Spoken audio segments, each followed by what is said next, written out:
most people's financial stress and anxiety, even if they're good, comes from subjectivity, like just not feeling in control and not knowing everything that is going on in their situation. And when Maura and I came to you guys working together, debt seemed like it was the enemy. I was wanting to always get rid of every little bit of debt that I had, no matter how big or how little the interest was.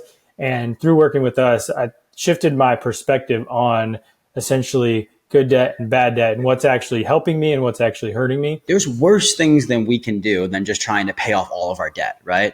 But the idea is like, what's the best use of our money, particularly for our unique situation and the goals that we have? Hi, I'm Justin Buonamo, and this is Wisdom is Wealth. Wisdom is Wealth is designed to give you guys practical insights, modern strategies, and even timeless philosophies around gaining wisdom in your life. The wiser we get, the wealthier we will become. This podcast really is inspired by the book of Proverbs in the Bible, which was written by King Solomon, who prayed to God for wisdom and as a byproduct became the wealthiest person to ever live. If he was still alive today in present day, he'd be worth $1.3 trillion with a T. Not because he prayed for wealth, but he prayed to God to give him wisdom. And as he grew wiser, as a byproduct, he grew wealthier, particularly financially, but not just stopping there, in every facet of his life. And in my own life, I have realized that the wealthier I become, it's truthfully just because I have become wiser in life. I'm gonna bring on guests that are incredibly successful, incredibly amazing human beings, and have an amazing financial wealth that they've grown for themselves. And they're gonna share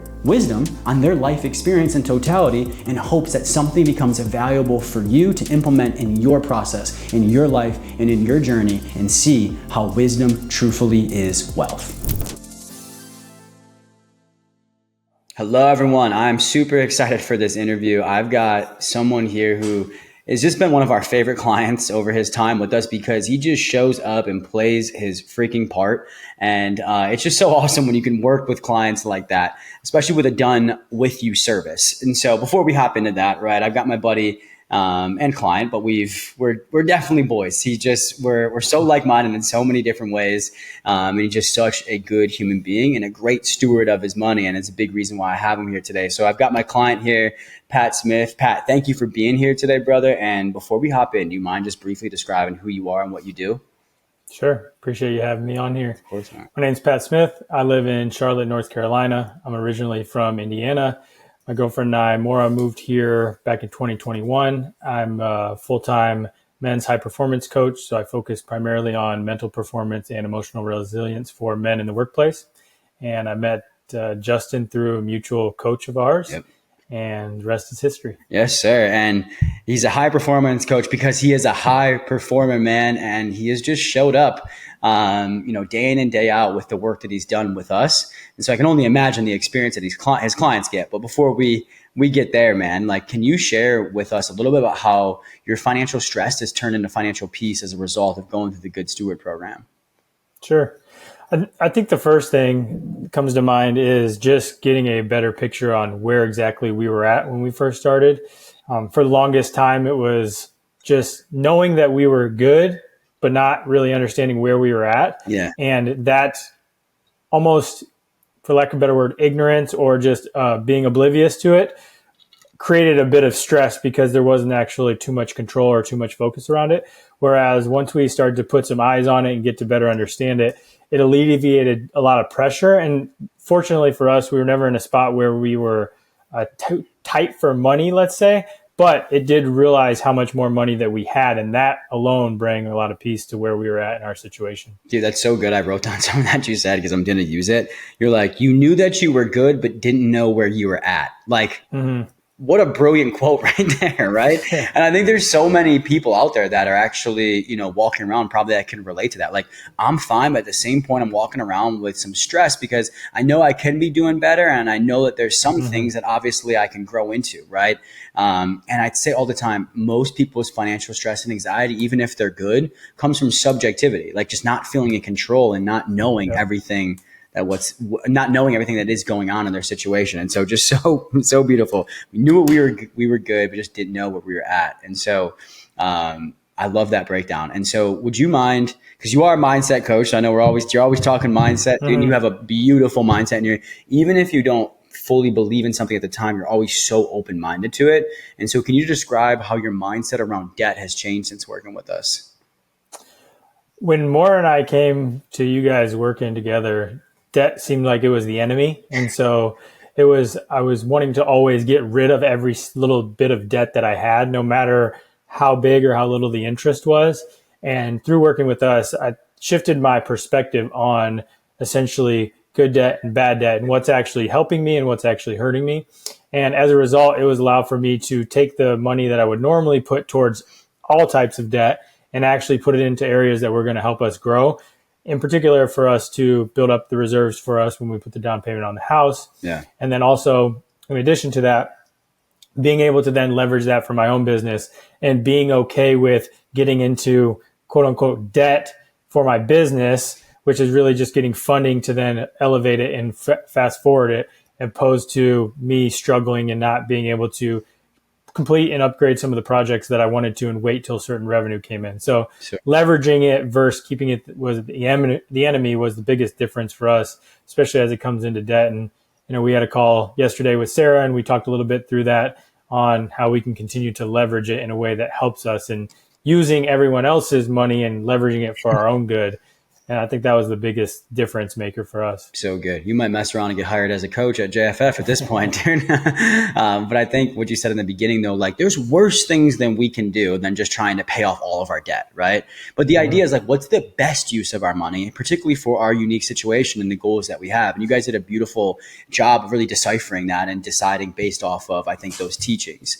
The other thing is like, yes, you have opened up a lot of leverage for yourself in the business when it comes to leveraging good debt, right? And there's this stat, I think it's an SBA stat actually, that says, I believe, bear with me on the percentage, it's either 60 or 70% of businesses go out of business because of lack of cash flow, right? And so what people don't realize is like a lot of times you don't need your own cash. You could leverage somebody else's, even if you have your own. I've been in many situations where I've had my own cash, but I'm going to get the best of both worlds. I'm going to keep it and I'm going to use somebody else's to invest in making more cash. And so you're at a fairly beginning stages of that with your business, but I'm excited to catch up on a one-on-one after this. I'm curious to hear how that's working, but I'm just proud of you for the mindset shift behind it that has opened up the doors for you to have those opportunities. And so, I know before us, you were facing, some challenges before you worked with us. Would you mind maybe alluding to some of those challenges? And did you feel like the only way to grow past them was to either make more money or cut out the lifestyle you enjoyed? Yeah, the biggest challenge that we found was thinking that in order for us to save to the degree that we wanted, specifically for buying the house and taking some next steps in our life, that we had to fully eliminate the lifestyle, which is wanting to travel, wanting to see family. My family's still back in Indiana. Maura's parents and family is all over the U.S. So we felt that we only could have one or the other, and that felt restrictive to us, and it felt like we weren't willing to give that up. And so I think once we really realized that those two can both go on at the same time, when you actually know where you're at and where you can put money in certain places and save up, that was really helpful for us, because for a long time that restrictive feeling caused a little bit of tension at all times. Like if I wanted to go on vacation, then I was always thinking, oh, I'm going on vacation, but now I'm not paying for this, or vice versa. Now I'm paying for this, but now I can't go on vacation. But in reality, we can do both.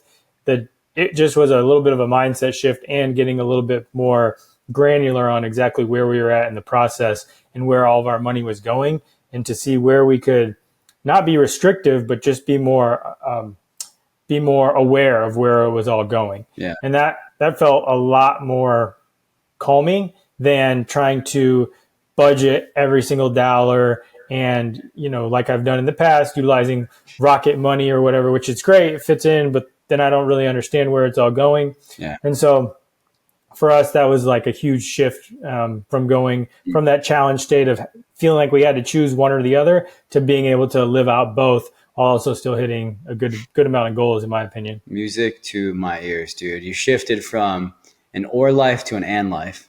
Like the or life is, I'm going to take a vacation or I'm going to spend money. Or if I take a vacation, I can't do this, and vice versa. It's an and life where it's like, yes, you can make financial progress and live your life at the same time. It just takes being on the right systems to show you that you can do that, right? And I love that for you guys. Because I remember when I came to visit in Charlotte, and we were walking back from the gym, and you were just like, we just like to travel. Like, we've got weddings and we want to be able to go do things and not stress and still feel like we're making financial progress. And so I think we're 7 months out from, it was back in September, right? And so a ton of great progress there, dude. And I'm so happy to hear that. But I also know when it comes to progress, you got some serious tangible results, right? And so I love if you're comfortable with sharing some of your tangible results, like debt payoff, money saved, investments made or growing, or whatever you feel comfortable sharing.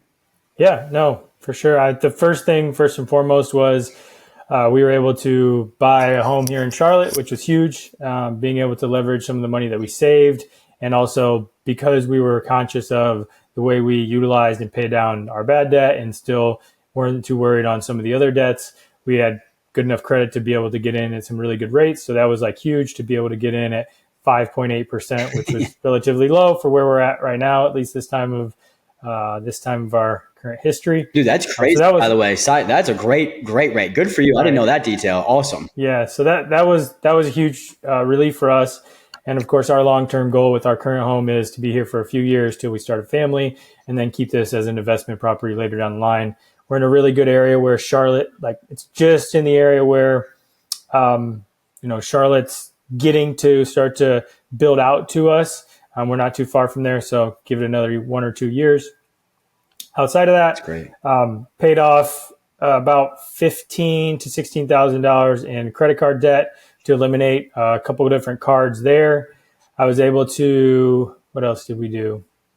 What'd you save for the down payment? You mind me asking that, or like saving? Yeah, we saved like 3.5%. So the home was just over 325. So we saved between 10 and 12K, I believe was what it was. Wow. And then all the additional costs that came with getting into that, which that in itself was also a bonus to not be buying a home and be house broke. Yeah. We were able to come in here and do all the things that we wanted to do. We've got the offices set up. We've got all of our stuff downstairs and, the bedroom the way we want it. So that was also a huge win, which was a tangible one, because we also saved on top of what we saved in order to make sure that we didn't just get into the house and then say, now we have a house and we don't have any money left. So that was huge.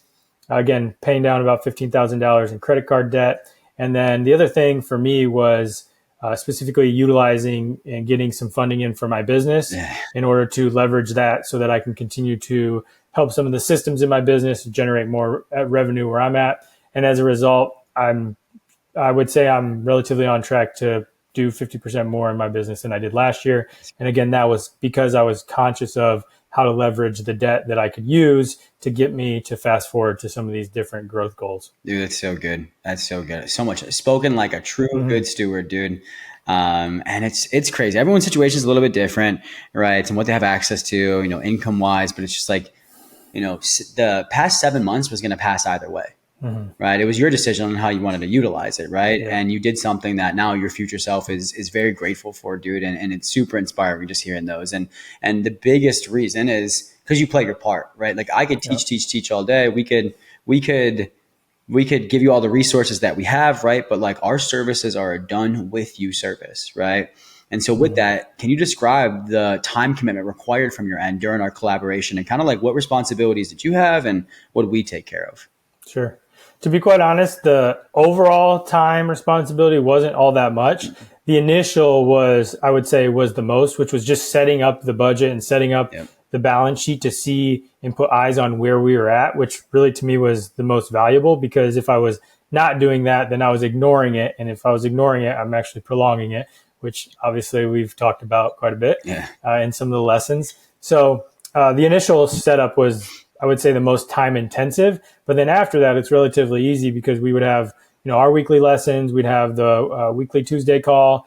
And of course, it just depends if you can make those calls. Highly suggest making them. And then outside of that, the daily commitment was just checking my accounts while I'm already on my computer for 8 hours a day.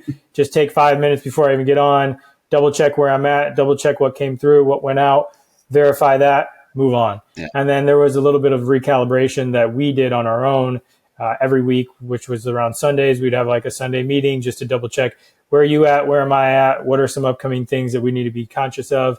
And so overall, when we put into a time bank, you're thinking maybe less than 1 to 2 hours a week. Crazy. Like I said, there was an upfront bit, which was the budget, but we made a fun time out of it and just sat down and kind of had a date night and like set ourselves up, knowing that if we do this now in 7 months or 6 months, whatever it is, like we're going to be 10 steps ahead of it versus just saying, oh, well, hopefully it all works out.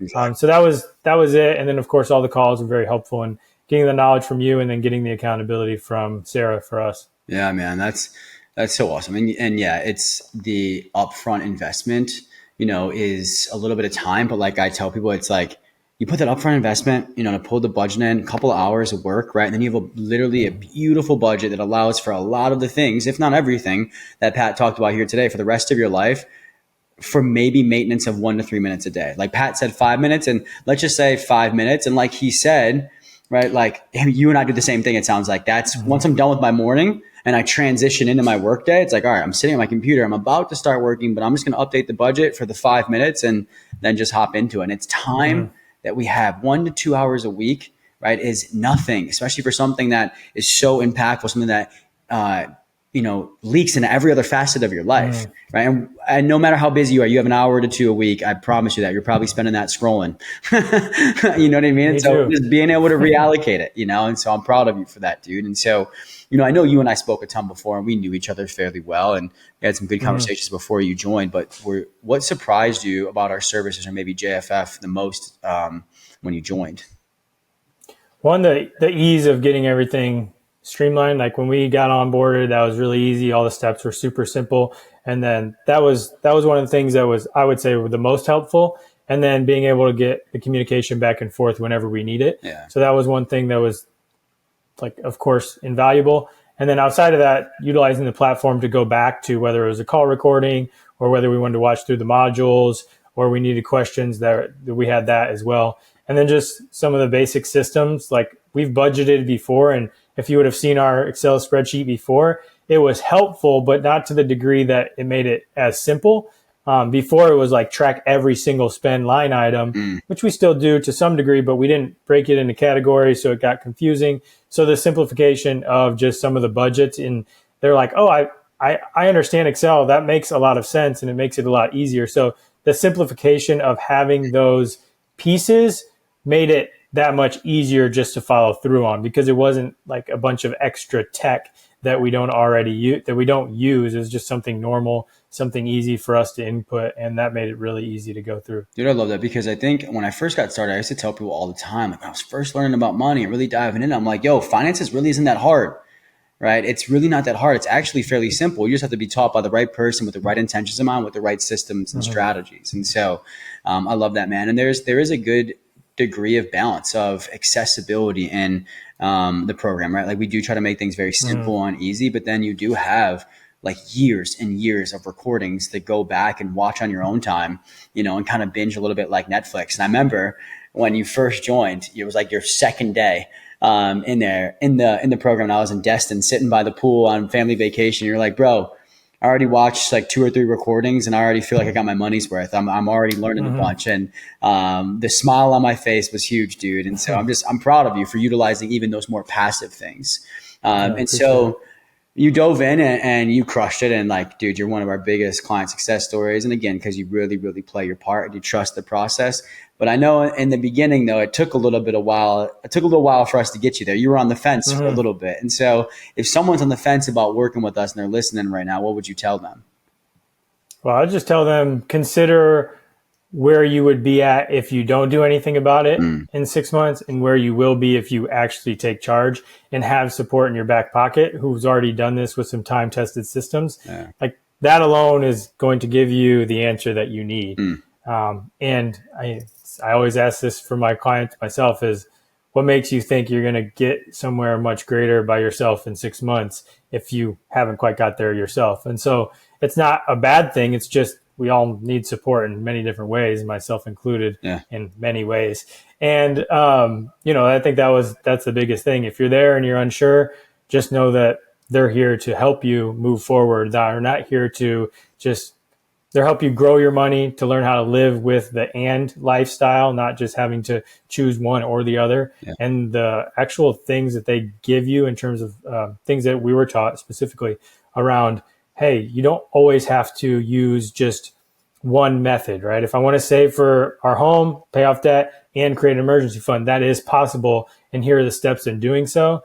Don't let you not knowing or not knowing exactly what it is you want just yet deter you from getting the help that potentially could change your life. That's so good, man. Thank you for that. And I love the feedback that you even give your clients, because it's like, I was saying this a couple of weeks ago on a webinar that I was teaching. I was like, in the nicest way possible, if you could have figured this out by now on your own, you would have, right? Like if your CPA or apps like Rocket Bill or like whatever, Rocket Budget, right? If those things actually got you best results, they would have already done so by now, right? And so there's obviously something missing. And when it comes to money, you literally have two choices. Keep doing what you're doing, right? Or step up and take control in a quality manner. And so I'm just proud of you for doing that, dude. It's something that like you'll never unsee, you'll never forget. And I know your family for generations to come is going to be equipped, not with just money that's going to be passed down, but wisdom on how to continue to steward that, attract it, scale it, sustain it, and share it with other people, dude. And so just an awesome story, man. And I appreciate your willingness to come on and share it. Before we hop off and wrap up, man, any final thoughts you'd like to share with the viewers? Yeah, I was just going to share, like, obviously the Good Steward, the name of the program. It's really interesting. A couple things when it comes to that is one of the things that we talked about very early on is not just counting your dollars and making more money and being more financially literate about making all these specific decisions, but it's also being grateful for what you have. I don't remember the exact quote that you posted the other day, but it was around the idea of like, if you can't appreciate for what you have, what do you think God or the universe is going to give you more of? Like, why would you think that? And so using those simple strategies, even when I'm at Trader Joe's or whatever the case is, of like, swipe the card and I'm like, I'm grateful I have the money for this. Like, appreciate it. I know this money is going to someone else's family. Like, I'm grateful that I'm able to do this. And it's so odd that just in doing those subtle things, these opportunities start to really roll in for you. And I know one in particular was some of the funding that we got or assistance that we got from, I wouldn't say a random person, but a family member who just out of the blue chimed in to help us, take care of a couple things.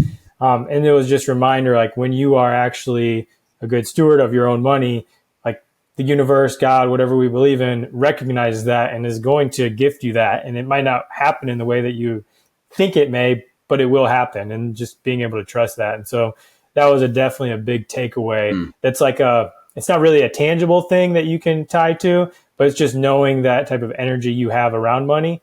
And that was really helpful as well. Man, that is phenomenal. That's, like I said earlier, spoken like a true good steward, man. And, stewardship is a form of gratitude. And like I've said before, gratitude is an ATM. It really is, because you can't attract a better future if you're not grateful for what you already have. And that's so true when it comes to money. And it's like stewardship in totality is just how you manage something. And so how can God bless you with more if you're not managing what you already have to the best of your ability? And it's usually the biggest money block that people have. It's just not managing what's in front of them to the best of their ability. And so, dude, I'm so happy you figured that out. And that is just, yeah, it's not tangible, but that's the biggest key of this all, dude. And so just such a beautiful way to end, man. So thank you so much for coming on today. I really, really appreciate it. Thank you. Yeah. And everyone watching this, I hope you guys enjoyed this interview. This is a true inspiring client success story. And I hope it inspires you to take action around your money. And so like we were saying earlier, the time is going to pass either way. It's our decision on how we utilize it. Always do something your future self will thank you for. And I promise you, your future self will always be happy that you chose to manage your money and be a good steward of it. And so I appreciate y'all listening to this interview, and we'll see you in the next one.